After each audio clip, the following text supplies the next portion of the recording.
Alright, so we got these caps from Honda.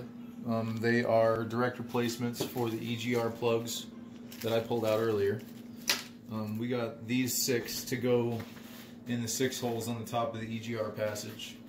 And I'm leaving this end larger one out because I'm going to thread that and put a sealable plug in.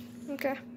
So we're going to use this punch to drive these into the head.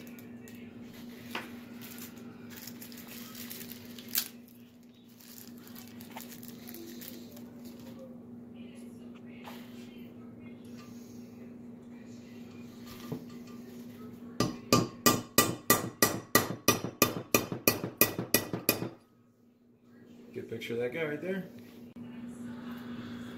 So we got the first plug in, and there's going to be 1, 2, 3, 4, 5 left, and we'll get to that right now.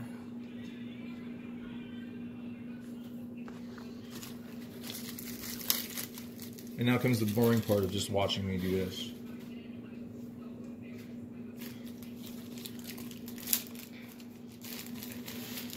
Boring camera work. Yeah. Wah, wah, wah.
There we go. So that leaves a big hole open at the end, and we will thread that and put a threaded plug in there.